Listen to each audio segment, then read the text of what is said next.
With Chainsaw Man Chapter 209, the moment that Yoru fans have been waiting for is finally here, because at long last, she has reawakened and she is literally now stronger than ever before. However, with the return of the nuclear weapons devil, we have to ask ourselves a question. How is a devil that was consumed by Chainsaw Man back, and the word war is now being used openly in the world by news anchors? Because as a reminder, whenever a devil is consumed by Chainsaw Man, that devil is forgotten to the world. That aside though, that's aside, this chapter is both explosive and extremely symbolic when you peel back all the layers of what happened in the chapter itself, because from a writing perspective, this legitimately might be Fujimoto's best chapter with Chainsaw Man Part 2, especially when you realize this is potentially the defeat of the Falling Devil, the first primal devil in the series to be defeated in a literal fight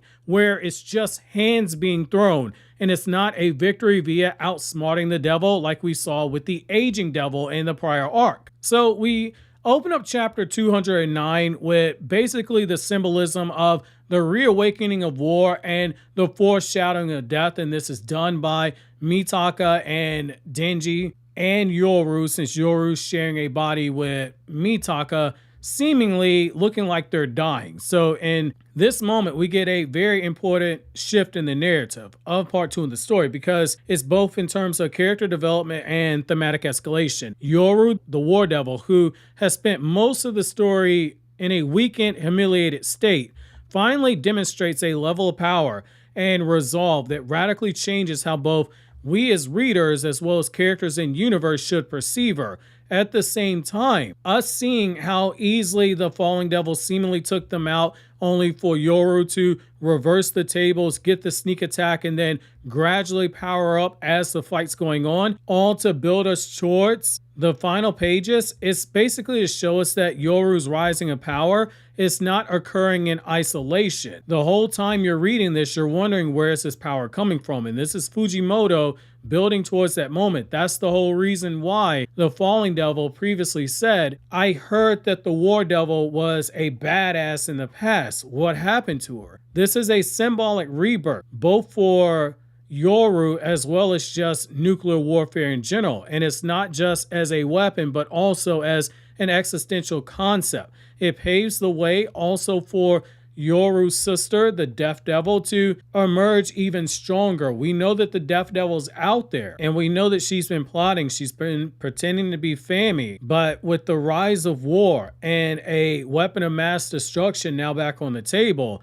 the fear of death is also going to go up. So we're seeing two power-ups, one on page as well as one off page. So let's go even further here and see how the chapter is basically crafting a literary turning point for Yoru that we as readers have to truly appreciate, as well as set the stage for more apocalyptic clashes in terms of primal forces. And also, whenever Denji gets out of his slump, we're probably going to see Chainsaw Man power up as well, because that was one of the goals that the Death Devil had. When this Nostradamus prophecy was being rolled out to us, the War Devil and Chainsaw Man both needed to get stronger. So let's focus first on Yoru's very violent reawakening and how her character basically goes from humiliation to resurgence. Ever since her introduction in part 2, Yoru has been far from a terrifying embodiment of war that she used to be. She was bound to Mitaka's body, and she was weakened in the modern era. She has been treated so much like a joke, if we're being honest here. She's had some badass moments, but she's also come off like a brat at times. She, to a certain degree, is incapable of asserting real influence in the story. When you sit back and think about Chainsaw Man Part 2, the character who really moved the story a lot in terms of picking up the pacing, it was usually Denji. There are times where you read Chainsaw Man Part 2 and you could mock Yoru's pride. You could mock her strength because you knew it wasn't where it should be. And her attempts to generate weapons, they oftentimes left something to be desired. For every moment that we got with a, say, apartment sword, there were some other swords where we're like, man, okay, I guess that's okay. But we knew she was capable of so much more. Chapter 209 changes that when the Falling Devil, a primal devil, casually destroys Yoru and Denji, and she's mocking her for being a shadow of her former self. It echoes the way that Yoru has been underestimated throughout the series, but her sudden reversal, disappearing from sight and impaling the falling devil from behind, it shows a tactical cunning and a decisiveness. It's a moment where Yoru doesn't just lash out into rage, but she fights strategically, persistently, and in a calculated brutality, very real and very much so reminiscent of warfare itself. What's most compelling is the emotional note that is struck during this battle. Yoru is shown weeping, but that's not the best thing about this chapter, but more so in the sense of how she was curled up in what was almost a fetal position. And then as the story's progressing, you see her go from having been in that near fetal position to now she's starting to remember something important. She's starting to remember parts of her own identity because she is starting to recall her true purpose. That is what Fujimoto is conveying here to us as readers with this writing. Her identity, even the sheer weight of her lost influence, because war is not what it used to be. That emotional undercurrent, it adds a depth to what could have been a mere power boost if this was just your regular cookie cutter shonen. But instead, this is also a metaphor for reawakening suppressed trauma or memory, and it parallels the resurfacing of war in the chapter's conclusion because the US and Russia are at war. There's also symbolism in literary structure. When you look at it from this perspective, war is basically a growing flame. From a literary perspective, Yoru's slow crawl back to power, it mirrors how real-world conflicts often escalate.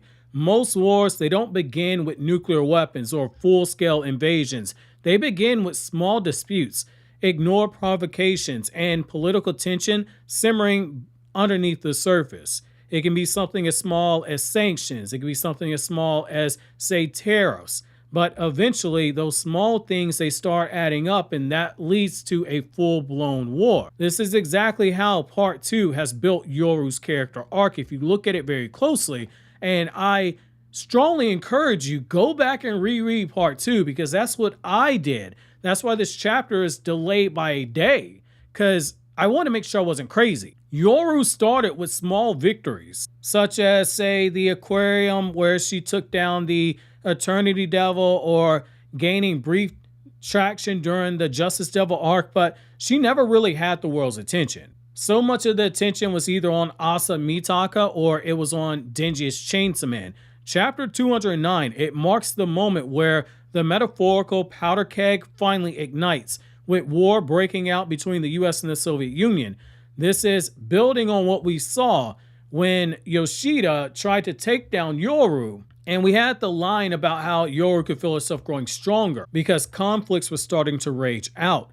Humanity now resurrecting nuclear weapons as a means of fast-tracking an end to a war.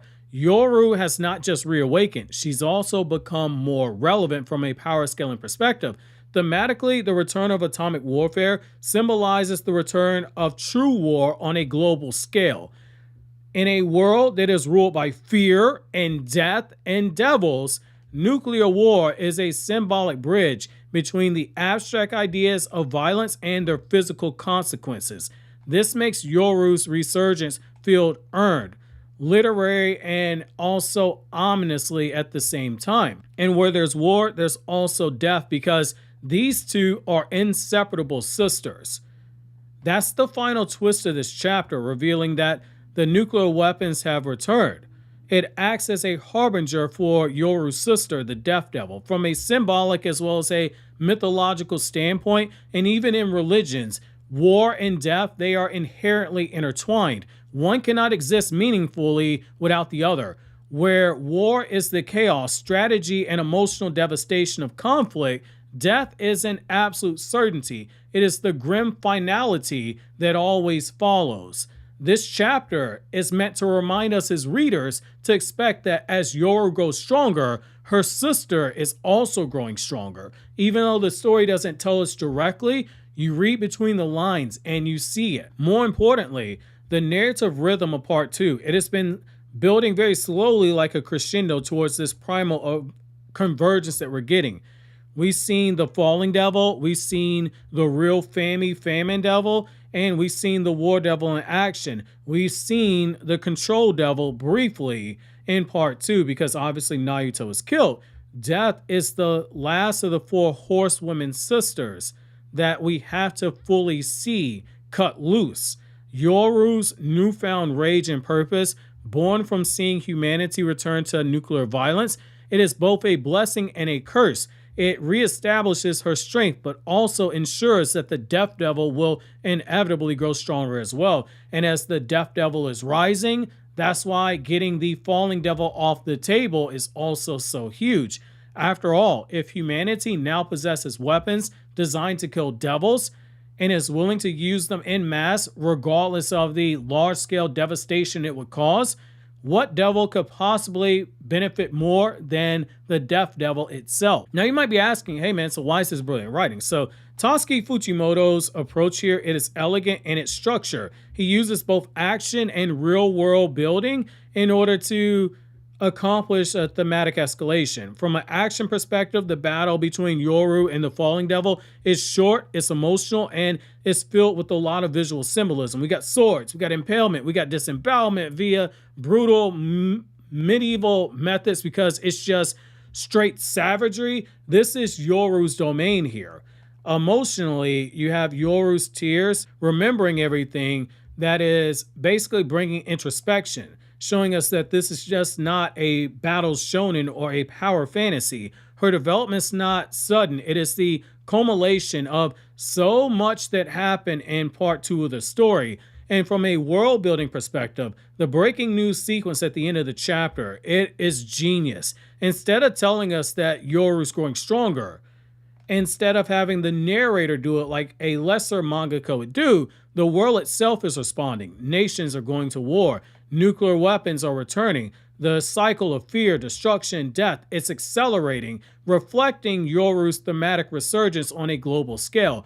This layered storytelling ensures that the rise of Yoru isn't isolated or purely personal. It ripples across the setting, preparing for an even darker storm ahead. In conclusion, your biggest takeaway from this should be the Devil Sisters are reawakening. The two that I would argue should be considered to be twins, they're awakening. Chapter 209 doesn't just showcase Yoru's power, it redefines her role in the story. No longer a sideline relic of the past, she is becoming relevant again, a symbol of the ever-present threat of war. And with the world itself embracing nuclear annihilation, her rise, it is inseparable from the inevitable arrival of the Death Devil, who will re-emerge on the scene. We haven't seen her since she sent the Falling Devil out there. War and death, they have to march hand in hand. And this time, it's not the devils that are terrifying. Instead, it's humanity's willingness to embrace those devils by embracing war. My God, was this a beautiful chapter, man.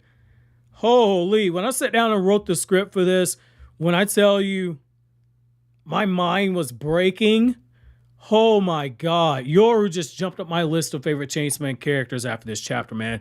And that's my chapter question, you guys. I want to know, where does Yoru rank for you in terms of Chainsaw Man characters?